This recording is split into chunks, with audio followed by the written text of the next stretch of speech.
Assalamualaikum warahmatullahi wabarakatuh. Perkenalkan, saya Eka Pratiwistanggang, NIM 221558. Saya dari kelas RA9 Manajemen Sumber Daya Manusia, Prodi Manajemen, Fakultas Ekonomi dan Bisnis.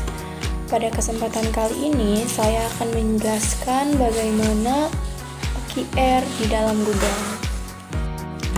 Pada penyampaian video kali ini, yaitu saya akan menjelaskan bagaimana Google menerapkan OKR atau Objectives and Key Result sebagai sistem manajemen kinerja yang mendorong produktivitas dan inovasi. Di sini juga saya menggunakan pendekatan 5W+1H, dan di akhir akan kita bahas apa pembelajaran penting untuk perusahaan-perusahaan yang ada di Banten. Penjelasan OKR dengan menggunakan unsur 5W+1H. Yang pertama ada what, yaitu apa itu OKR. OKR adalah singkatan dari Objectives and Key Result yang digunakan untuk menetapkan tujuan, objectives yang jelas dan hasil kunci, atau key result yang terukur.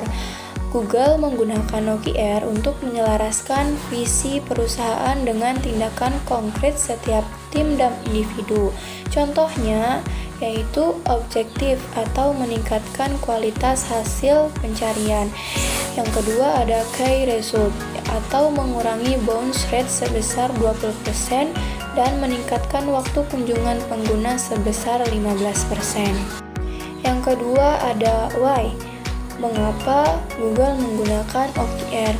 Untuk meningkatkan fokus, akuntabilitas, dan kolaborasi lintas tim, yang dimana OKR membuat semua orang di Google tahu apa yang paling penting untuk dicapai dan membantu menciptakan budaya kerja yang transparan dan berorientasi hasil, bukan hanya proses. Yang ketiga ada where, di mana OKR diterapkan dalam Google, yaitu seluruh organisasi, mulai dari level CEO hingga karyawan baru. Diterapkan juga di berbagai divisi seperti engineering, marketing, HR, bahkan tim produk. OKR juga dicatat dan dibagikan secara terbuka di sistem internal Google. Yang keempat ada when, kapan OKR digunakan di Google, yaitu disusun dan diperbaharui setiap kuartal atau 3 bulan sekali, dan melakukan evaluasi di akhir kuartal untuk menilai pencapaian dan menentukan OKR berikutnya. Yang kelima ada siapa saja yang terlibat, yaitu yang terlibat semua karyawan Google membuat OKR mereka masing-masing.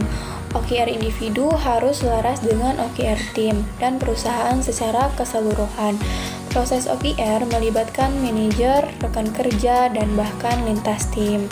Dan yang terakhir ada how, bagaimana Google menerapkan OKR, yaitu Google menggunakan pendekatan transparan dan bottom up. Sekitar 60% OKR datang dari tim atau individu sendiri. OKR juga harus ambisius namun realistis, mendorong pertumbuhan tanpa takut gagal. Hasil OKR tidak selalu dikaitkan langsung dengan evaluasi kinerja untuk menggunakan atau mendorong eksplorasi dan inovasi.